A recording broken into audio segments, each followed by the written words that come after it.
Hi everyone.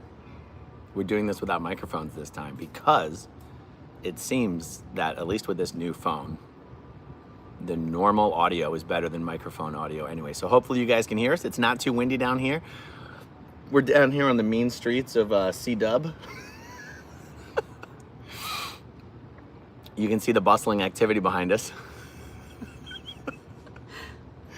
We were hoping these businesses would be open and we'd be able to have some food and some drinks out here. Every business on this street is in fact closed. We had to go down to the other block to get some pizza and some drinks. And then come over here. I guess the blessing is that it's quiet. There's shade. And people aren't going to be all up in our business. Okay, good to see you guys. We are doing this straight on YouTube and not through StreamYard, so I won't be able to bring any comments up on screen, but I thought of a really good topic for a discussion, if I do say so myself. Just patting myself on the back already. And, you know, I titled the video, When is Enough Enough? And I can tell you over the last, what? I was just laughing. What? At you patting yourself on the back. Yeah.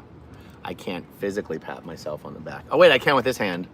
The other hand is holding the umbrella to block the sun from us. You know, well, I started this channel about 9 years ago. My motivation for starting the channel was actually totally different than my motivation for deciding to start uploading every day, which I feel like was probably about 2.5 years ago now. But over those many years, there certainly have been some people in the former Scientology community who I know feel like, you know, if you're still talking about it all the time, then you're still in the cult. It's still running your life. Your life is still all about Scientology. And like, when is enough enough? Mm-hmm. And I know certain people have, you know, very definite ideas of, you know, well, you should get out, you should give yourself a certain amount of time to decompress, then you should tell your story, then you should get on with your life. And if that's not what you're doing, then there's something wrong with what you're doing. Mm-hmm. I don't know. I'm not even thinking of anyone specific when I say that. There's been, you know, 3, 4, 5 people I can think of who are like, oh God, you guys are still talking about it. I'm thinking of like 10 people. And I know I'm thinking of like, yeah, these guys would love for me to stop talking about it. Why would I ever do that? When I say these guys, I mean Scientology. Yeah. I've always assumed that comes out of a little bit of guilt of those people not talking about it themselves or fear. So I've always felt like they criticized it as because they felt bad that they weren't doing anything or they weren't saying anything. Mm-hmm. I always kind of assumed that was part of it. And yeah. So they're just trying to make themselves feel better by diminishing people who keep talking about it? Yeah, right. Exactly. Or giving their sort of excuse. Not that they need an excuse. I don't mean that everyone has to talk about it. But it's like on some level I feel like they maybe want to. Everyone wants to feel understood or tell their story in some way. But it's sort of their justification for why they don't. Right. Yeah. Like, well, I'm not obsessed with it. I've moved on. That's right. Yeah. Oh, I just thought of another person who definitely would look down their nose at people who keep doing Scientology content. And the person I'm thinking of, I'm not even going to call them out. It would be a friend of ours. Oh. Who it's like, dude, you literally could have some of the best stories ever, and you've never said a single one. I'll tell you. Okay. Oh, okay. Yeah. I know he very much looks down his nose at us people who are still obsessed, and it's like, dude, yeah, you could actually make a difference, and you're not saying shit. Oh, and I don't buy for 1 second that person very much does not secretly wish that they were doing that. Oh, really? Oh, completely. We should go knock on his door. He's not far from here. Really? Yeah. That would be cool. Now. I also don't want to commit the sin on the other end of the spectrum of being like, oh, if you don't keep speaking out about it, there's something wrong with you, because that's not how I feel at all. Of course, yeah, I agree. Yeah. It's just don't be criticizing the people who are, because that's right. And I'll tell you, funnily enough, one of the things that was my inspiration for having this chat is there's a huge difference between my honestly love and obsession with doing videos every single day about this subject, and you would rather do videos about baking and cookies and shopping and stuff. Mm-hmm. You don't love talking about this stuff. I mean, that's how I feel. Right. But how would you describe how you feel about it? I guess it's not totally accurate to say I don't love talking about Scientology, because I actually love talking about Scientology. Mm. And it's not I want to avoid it in any way. It is just boring to me to talk about it when it doesn't relate to something I have going on in my life now. Mm. So if I'm having trouble with something in my life and I want to reflect, if I want to learn something new or reflect back on how Scientology, maybe plays a part in that, because in the end that's my childhood, then it's interesting for me to go back and look at Scientology and talk about it. But if I'm just trying to come up with ways to talk about Scientology, that's boring to me. I don't care. I don't really care if the Austin org is doing whatever. That doesn't help me be a better mom. It doesn't help me to live the life I want to. I just don't care about that.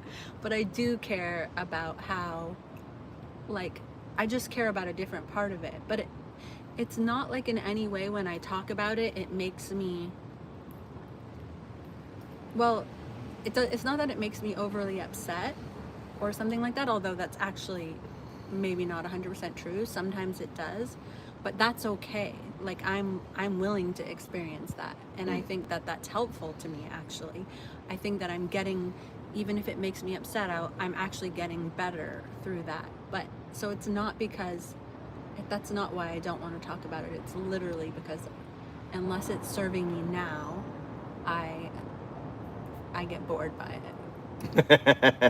I think, okay, that is the phrase that you have used that I guess I have reworded to, you don't love it. You have said, it's just boring to me. And I go, well, okay, it can't be boring to you and you love it. Yeah. Right, yeah. But does that make sense, what no, I said? it does make sense. It does make sense.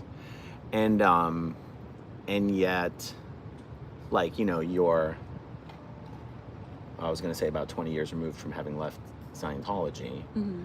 And so at what point does any of what's happening right now impact your life? So at what point would it not be boring? It seems like it would just always be boring to you. Well, no, I think another way that it is often not boring to me is if I'm having a conversation with somebody about it. Mm-hmm. And that's super interesting to me. But if I'm supposed to come up with something that I want to talk about on my channel, that isn't a conversation, that isn't sort of necessarily analyzing it with another person, then I sometimes feel that if I'm doing that every day, that I'm not gaining anything from it. And I guess in the end, it's because I don't want to do anything that I'm not gaining something from. Personally, enriching your life or whatever. Yeah.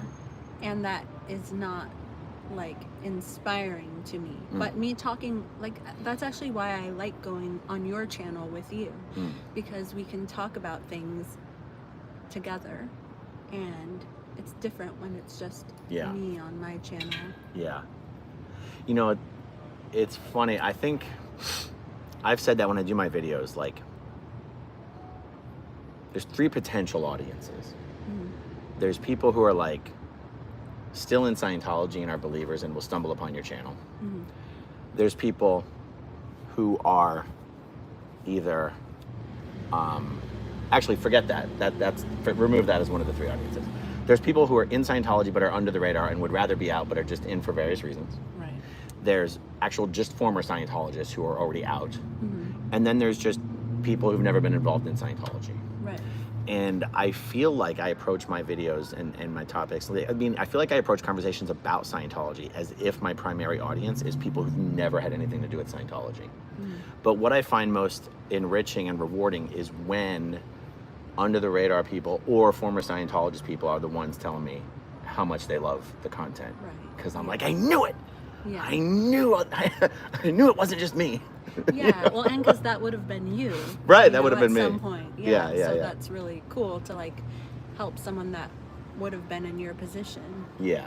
at that Yeah. that you were in at some point in your life. That's right. And because that feedback is the feedback I find personally most rewarding, that's why I think conversations amongst former Scientologists talking about the things that I know the under the radars are thinking about or would love to talk about, but don't have anyone they can talk about it with.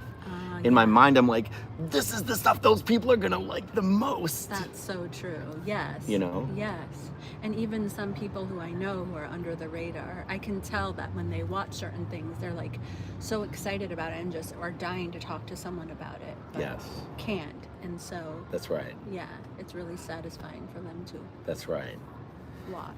It's really kind of a mind trip to imagine what that's like mentally and spiritually to have no one you can actually speak to about this very, very important thing in your life, because someone who doesn't have their own experience with it is going to have quite literally no idea what you're talking about. Right. And anyone who does know what you're talking about is just as likely to report you if they themselves get in trouble for something. So true. That's exactly right. That's a tough position to be in. Yeah. And I wasn't really in that position ever. That's right. Yeah, whereas you were. Yeah. Yeah. I mean, I guess we're all in that position a little bit when we're in Scientology, but it's not the same. Right. Like, Yeah. Yeah. And you know, it's interesting to me that you do so on the one hand, the idea of trying to find something to talk about Scientology about to you is like, God, that sounds boring. And for me, it's like so exhilarating. It's like what my life revolves around is, what excuse can I come up with today to do a video about Scientology? And it's funny to me that like we are sort of opposite on that subject when you, as far as like people of what I would consider our generation, were like publicly speaking out before almost anyone else that I can think of that I would consider to be part of our generation, whatever that means.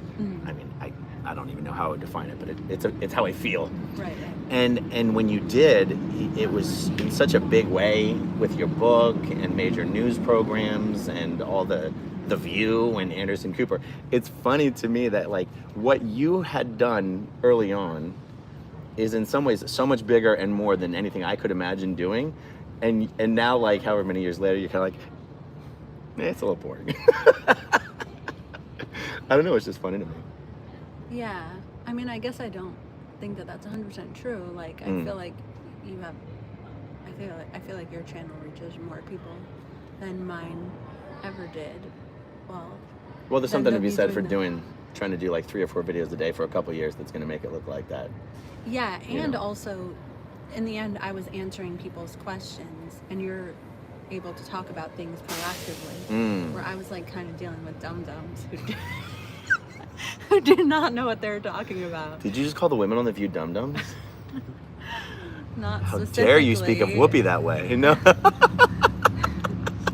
didn't say that. I'm She was just very being a nice. shit stirrer. But you mean asking like kind of dumb questions about Scientology, or? Yeah, or they weren't dumb. It's like, but how could they know? Or they're asking a few questions where they don't know everything that they're missing out on. And it's very controlled when you do media. It's like you have this amount of time. They're going to ask you this amount of things, and your answer basically has to be this long. Yeah. And they're taking key points that have been chosen by somebody else. So it's really not an open conversation at all. That's true. It's really, really not. In fact, I remember when I did some media things, like when my book came out, I was on The View, I did Piers Morgan, I did Anderson Cooper, and then there was one interview that I did with HuffPost Live that was like an hour or more, like long form. And I feel like there wasn't a ton of long form things at that time. And I just remember feeling that was so much better. Like it was so much more productive. It was so much more real. And yeah, so in the end, it's kind of just like sound bites on the other press stuff, where it almost makes it feel like it's almost not worth doing. Yeah, I mean, really, you're only doing it to promote a book at that point, really. Right, and so how I thought of it was like, okay, but the whole story's in the book. Oh. So I was like, this is kind of stupid, but it's fine because I put it all in the book so I can calm down. Where before I would be doing press things and it would just be like that, and there was no book. There wasn't anywhere like where people could get the whole story not just of me, because in the end my story represents so many people's stories. Yeah. There's so many people who have my exact same story or close enough. Right. So I feel like not having that makes a big difference, where later on when I was doing my book, it was directing people somewhere where they could get a whole story and delve into it more. Yeah. So that was sort of the long form. So what do you think about this question, when is enough enough? Like, first of all, there's no one answer to that question. It's just almost an academic thought or it's like a thought exercise or whatever. Yeah. Thought experiment, if that's the right word, I don't know. But like, what are your feelings on it? I mean, I feel like in the end, like the idea that you're gonna be done with Scientology and moved on, and you're gonna be healed from it, that's never gonna happen. That's a fake concept. It's always like I still spent more of my life in Scientology than I have outside of Scientology, and so the truth is that it will take me just as long. Oh, you know what? Let me just adjust the. You don't have to move. Let me just move this a little bit. Go ahead. Just that it will take just as long to heal and recover from Scientology as it did to get enmeshed in it, if not longer, because the things that happen in your childhood have more weight on them than the things that happen later on in your life. And even the part-time when I'm out of Scientology is still affected by Scientology. And even if I'm someday fully healed, whatever, it will still be an interesting subject to me. Yeah. And so it's not like you're healed and you're done talking about it. It's just part of your life. It's just interesting. And so kind of never, as long as it's interesting to you. Yeah. As long as you want to talk about it, then you talk about it forever. And I probably will. Yeah. What about you? I have so many thoughts on it. First of all, going back to what we were saying in the beginning of a few people we can think of who'd be like, oh, you're still affected by it because you can't stop talking about it. I remember my exact response would that be, no. You can't talk about it because it's affecting you so much. I totally agree. Yeah. Yes. Yeah. I love talking about it. Yeah. Like, that doesn't mean I'm at the effect of it. Right. Exactly. Yes. No, that's exactly right. Yeah. Yeah. And it's funny because another thing that I get sometimes is like, oh, well, I just view it differently. I view it as a good experience or not that bad because I'm just like a happy-go-lucky type of person. And that like makes me like, because it's like me talking about Scientology isn't like, a lot of the things that I'm looking at are in retrospect, because when you're in the moment in Scientology, you don't know anything else. And you're having to tell yourself, it's fine, it's good, I like this, because that's what you do to survive. So it's like, there's no part of me that's like, oh, it was so miserable the whole time, I'm tortured, and I hated every minute of it. It's like, no, the whole time I was fantasizing, disassociating, and some parts of being in Scientology are great. Or are different. And so it's like just being willing to look at it and talk about it and see it retrospectively through a different lens as a mom, as a grown-up, as a person in the regular world. Doesn't mean that it's like I'm bitter or something like that. It means that like I want to talk about stuff and it's fun, and I can look at it from the other point of view too. Like, you know, we weren't like starving little children in Africa or something like that. Like, it's just okay. Like, you can still talk about it and have it be in perspective. And not have it be like, oh, I think that I'm like experienced the worst life of anyone in the whole world. I know that so many people have had so many bad experiences, and that's why I like talking about it, because I actually feel like it frees me from it. Yeah. And I know to another thought on just the concept, when is enough enough?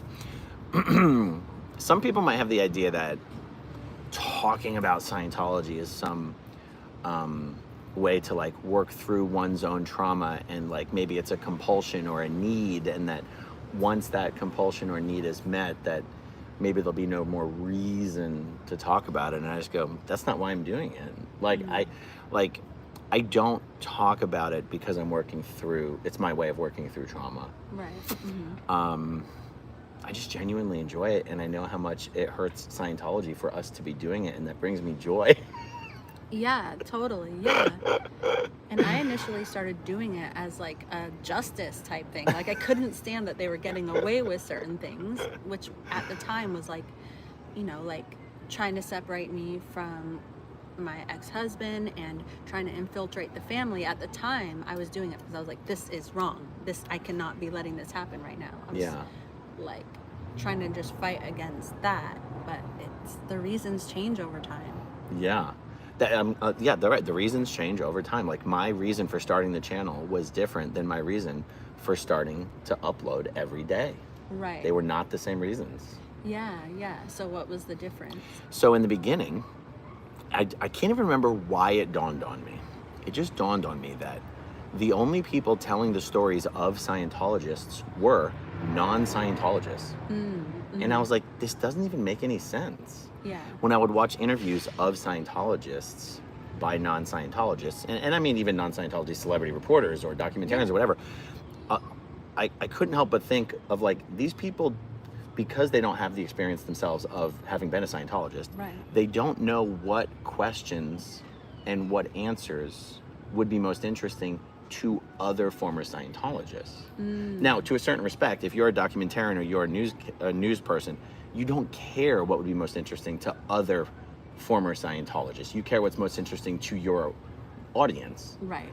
But just looking at things through the lens of a former Scientologist, I couldn't help but go, oh my God, these conversations would be so much more interesting if the person conducting them was also a former Scientologist. Totally, yeah. And so growing up in Scientology was really supposed to be, and it's actually what it was in the beginning, just having conversations with other people who grew up in Scientology.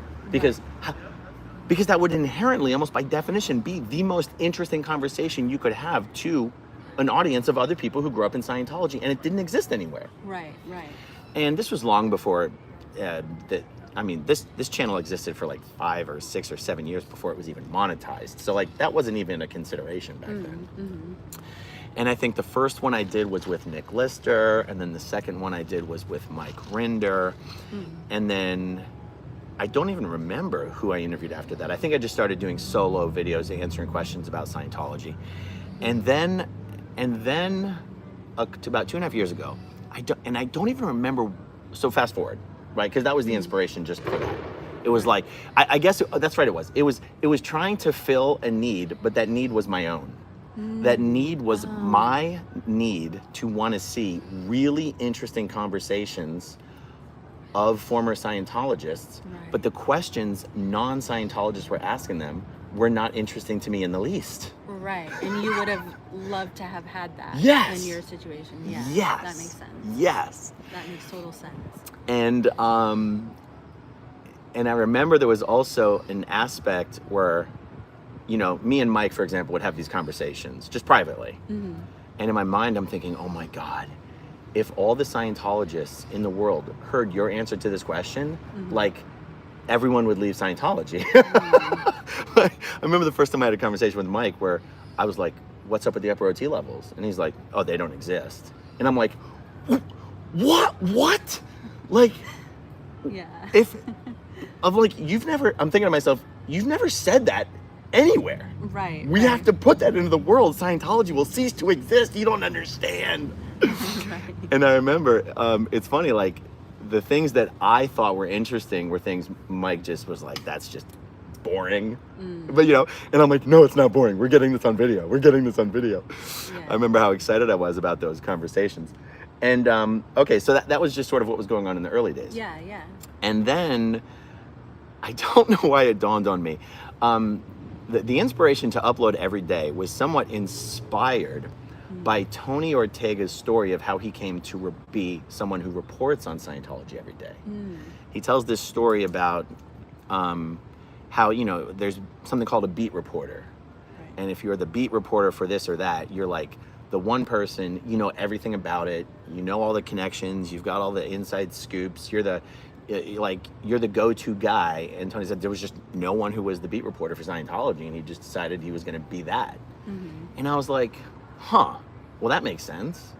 And then I go, well, there's literally 2 people who every single day of their lives write blog posts about Scientology, and there's literally no one who does that on YouTube. And in the very, very beginning, I remember just every single day I'll go, which one, either Tony or Mike, who wrote an article that I think is most interesting that I'll just do a short 10, 15-minute video about. And I'm like, the fucking thing writes itself. And in the beginning, I was giving full credit to Tony for when I would read Tony's blog, and Mike when I would read Tony's blog. And then once Tony started complaining that people were making money off of his good work, I was like, well, fuck you. I'm not even gonna fucking attribute you anymore. It's like, you're welcome for driving all these viewers to your, like, I'm doing something you're not doing. You're writing a blog, I'm doing a video about your blog. Like, right, I'm doing something you're not doing. Right, yeah. But he was just so angry that someone was getting any benefit from that. I was like, oh, well, fuck you. Yeah. Okay, but the inspiration was, like, I respected Tony's story of how he came to be doing what he was doing. Right, yeah. And I was like, but nobody's doing that on YouTube. Yeah. And there was just something about it, like, I could do that. Yeah. You know? And you're good at breaking stuff down. Right.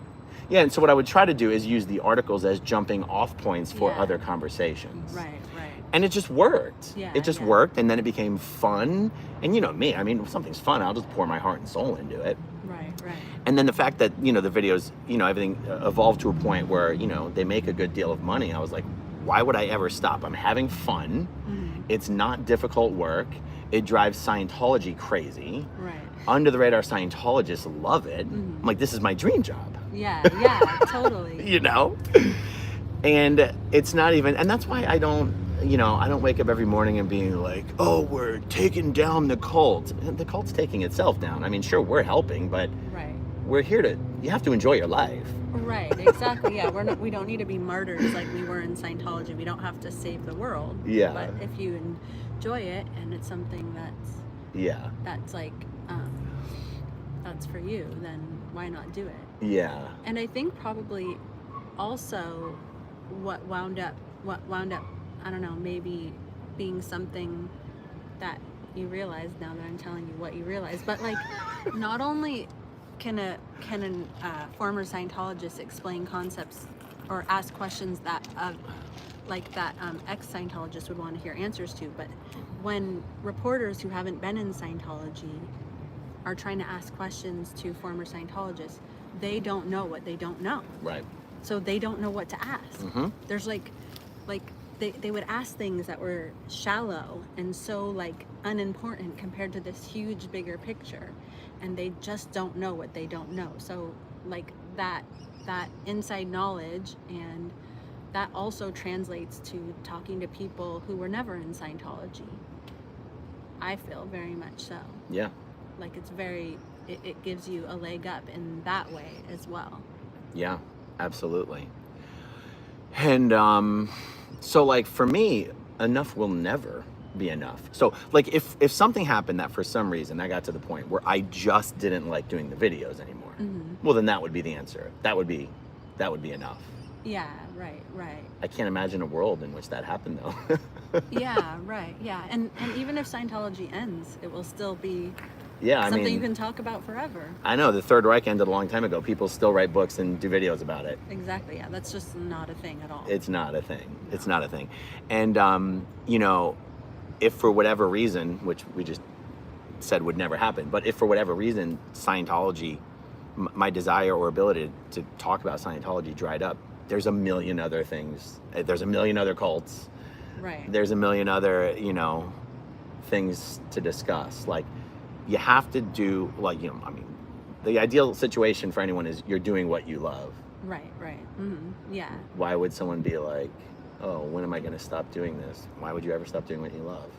Right. Yeah, exactly. Yeah. And I guess enough would be enough for me if I felt like it was preventing me from moving forward in my life. And if it was holding me somewhere where I don't want to move on from it, but I don't want to, I'm not still in Scientology, and so I don't have to put my mind in Scientology unless it does something good for me. Yeah. Which it can. It's just the approach matters. Yeah. If I'm using it to make my life better, to become a better person, then that's for me. Yeah. But if I'm doing it honestly for somebody else or for out of some obligation, and it's not serving me, I mean, I guess I sound like a selfish jerk, but I don't care. I am. You know, I know Reese mentioned on her channel there's a couple people that SPTV Foundation is helping leave Scientology right now. And, you know, one for one, with the SPTV Foundation and even before that with the Aftermath Foundation, when these people do eventually reach out for help, one for one, they've been watching our videos for a long time. Yeah. But also in the end, the work I do for the SPTV Foundation is the work that I do to help people who have left who are leaving Scientology. My channel is for myself. Right. And if it happens to help people, then that's great. Exactly. But my channel is for me, and in the time that I have agreed that is within my boundaries to do things for the foundation, then that's when I do things for the foundation. Right. Yeah. Indeed. Is enough enough? When will enough ever be enough? But I mean, it's hilarious that we're doing this video 100 feet away from one of Scientology's biggest buildings in downtown Clearwater, Florida. We'll never give up, Dave! Or as you know him, Uncle Dave. We'll never give up Jenna's Uncle Dave. Oh my goodness. Does it bother you in any way when people call him Captain Dave of the Fake Space Navy? Little Captain Davy of the Fake Space Navy? No. Do you get defensive in any way? That's my Uncle Dave you're talking about. No, why would I? I don't know. I feel like it's a question it's a good question. I think that's ridiculous. Why would I get I think it's an amazing question. I'm just going to pat myself on the back for it. What about when people talk about Shelly being missing? Are you like, why are people talking about my Aunt Shelly? Yeah, I mean, I guess I can see the good in bringing attention to somebody being missing, but it seems like a red herring in it, so it's confusing. It's not the actual truth. And if Shelly's missing, then everyone is missing. So I feel like it just confuses things. Does it bother you at all? Do you just kind of roll your eyes? I mean, I do it a lot, but I make it clear why I do it. I mean, I think it's sweet that people care about somebody who's allegedly missing, you know? I mean, she's not missing, though. Yeah, I know, but that people who are like worried about this fact, it's nice that they ask. But do they really care? I mean, people who were never in Scientology. Oh, I see. Yeah, those people who hear that and they're like, oh no, what's happening to this woman? I think that that's sweet that they care. Yeah. But no, I don't think the other people care that she's missing. Yeah. Yeah. Because she's not missing. Yeah, she's not missing. Yeah. But I'll still do 20 more videos about her being missing. That's fine. I mean, in the end, it's like using that to bring attention. Exactly. To something that's important. Exactly. Yeah. It's like the title of my video might say one thing, but I explained it in the video itself. Yeah. Yeah. Yeah, totally. And it's a good jumping off point to say, like, how everyone else is kind of missing too. That's right. You know? Because the truth is, even though Shelly's not missing, the conversation about Shelly is still a perfect conversation to show how Scientology does not work.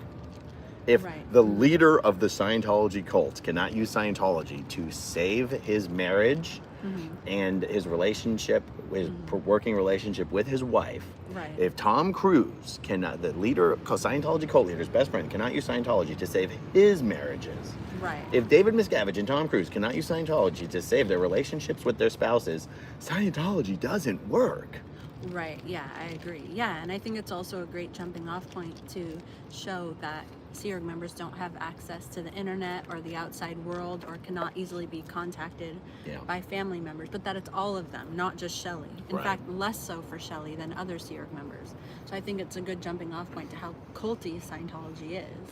That's right, because Shelly is one of the Sea Org members who would have had access to the internet, did have her own cell phone, did have her own car, could really go wherever the hell she wanted to, whenever the hell she wanted to. Right, had a phone. All these things are things that I never had when I was a Sea Org member in Scientology. There was no internet, no phones. There was like, I didn't even like have a P.O. box. My mail, any mail that I got was checked, was read before I ever got it. So I think, that's obviously super culty.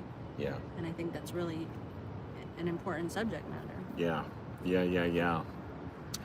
I think it is, for all of the reasons we've discussed, I think it is beneficial the more former Scientologists contribute to the conversation publicly, without gatekeepers, without editors, without producers. I do think it has been a mistake to try and just take a bunch of individual former Scientologists and in any way create a so-called community, or try to create a community. I think that forces things a bit much. Yeah. Like I said to someone recently, I no longer personally consider former Scientologists, or even former Scientologists on YouTube, to be a community.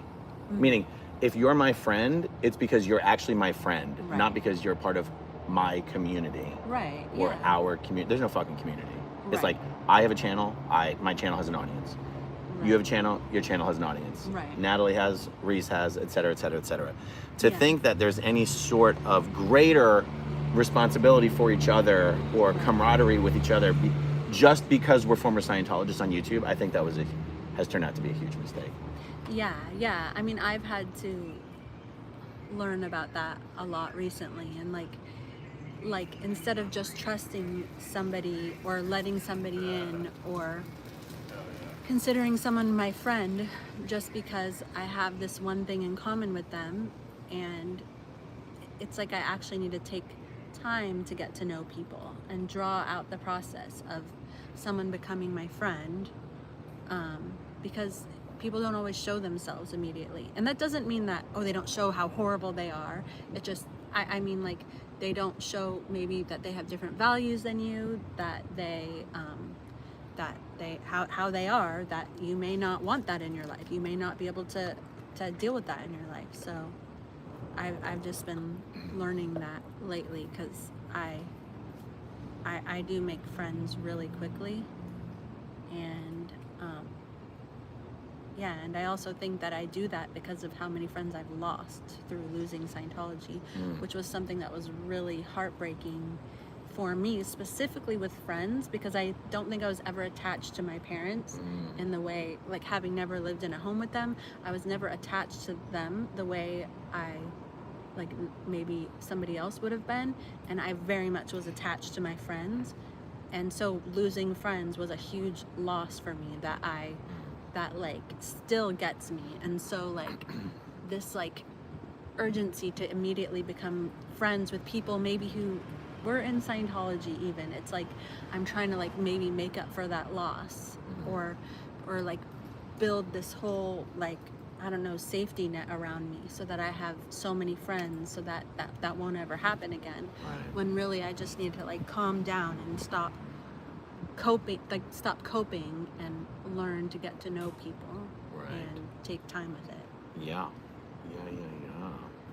See, I think that would be an interesting jumping off point to talk about Scientology, rather than just being I'm going to tell this one Scientology story. It's no, this affects me now.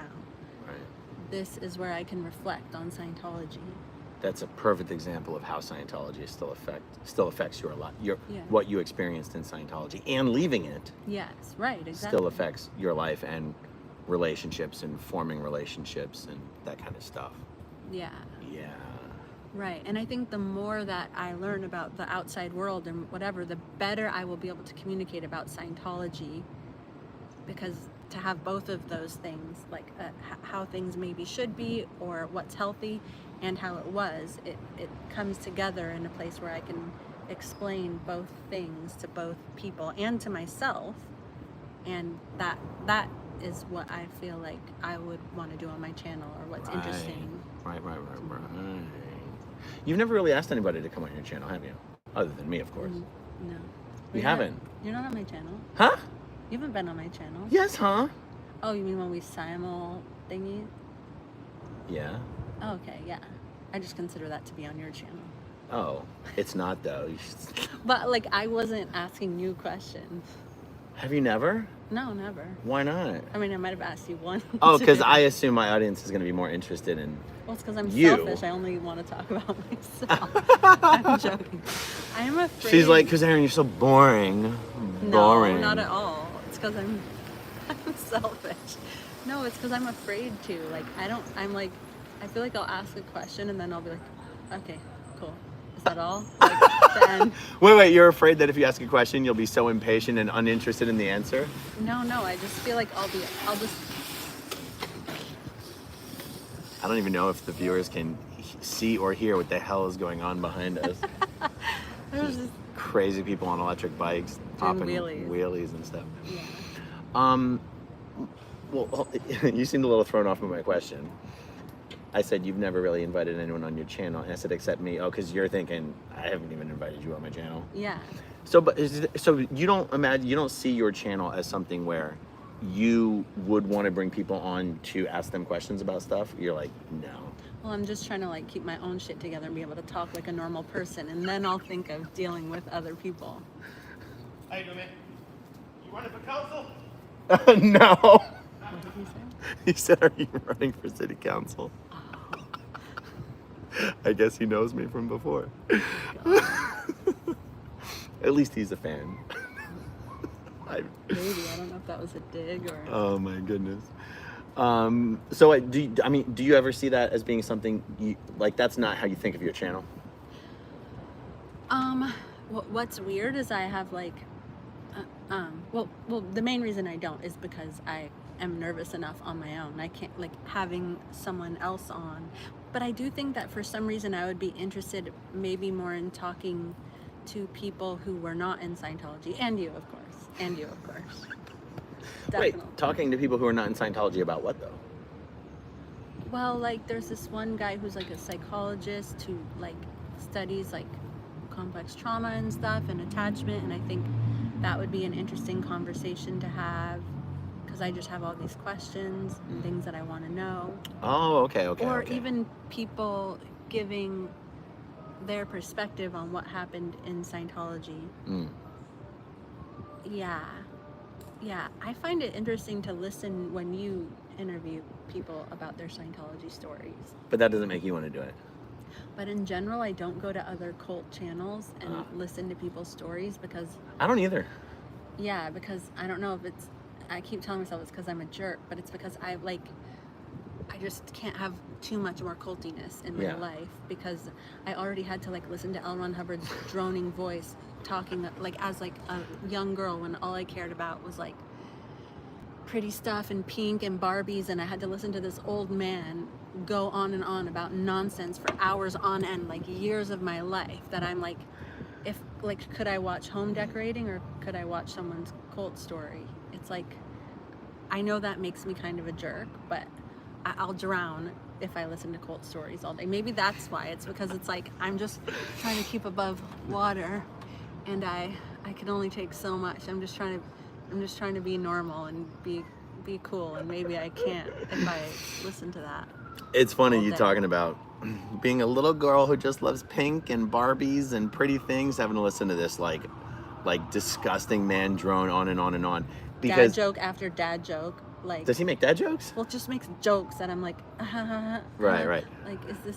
No, it's funny because what came to my mind when you said that was we spent so many thousands of hours listening to L. Ron Hubbard lectures that you do in your mind have an idea of like what he would look like if you were sitting in front of him, and maybe that's part of how I would stay engaged listening to this. And the picture I would form in my mind was based on the relatively good photos of L. Ron Hubbard that Scientology would actually use. Mm-hmm. And then when I saw the first moving pictures of L. Ron Hubbard, like whether it was the Clearing Congress or whether it was the gradation chart in a way, whatever, I was like, oh shit. I was like, this is our guy. I was like, he looks this crazy. is our guy? Yeah. Fuck. But I'm not comfortable with this anymore. Yeah, but imagine if you were a little girl too. I know. Like your youngest, like with the Frozen and stuff. Like that's what I needed to be doing, and instead I was like listening to this quizzical BS about whatever even Scientology was about.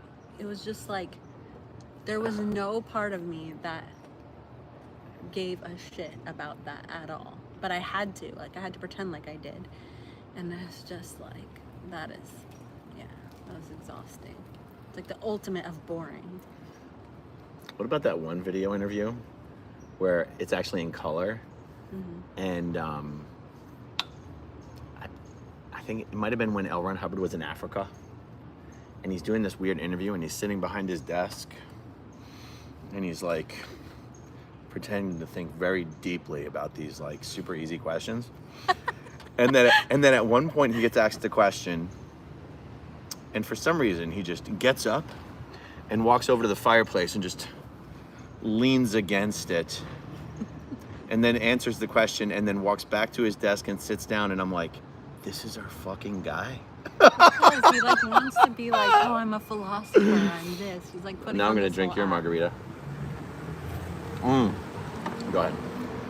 It's just like an act. It's like this like self-obsessed like, I'm kind of a big deal. yeah, exactly. I have leather-bound books. My library smells of rich mahogany. Yeah, exactly. That's from the Anchorman. Oh, okay. Yes. Will enough ever be enough? No, that is the moral of the story. Will never be enough. Yeah. Agreed. I don't see myself ever stopping. I mean, you never know. It's easy to say something will go on forever. But it's I know how much it kills them that we do this stuff.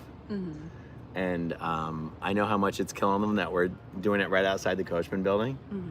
And I love the fact that we've gotten to a day and an age where like they're literally afraid of us when it used to be the complete other way around. Totally. They used to be out here trying to make people like us afraid of them. Yeah, yeah. And now it's like we walk down the street and they flee like cockroaches when you turn on the light. Like, Right. It's hilarious to me. That's so true.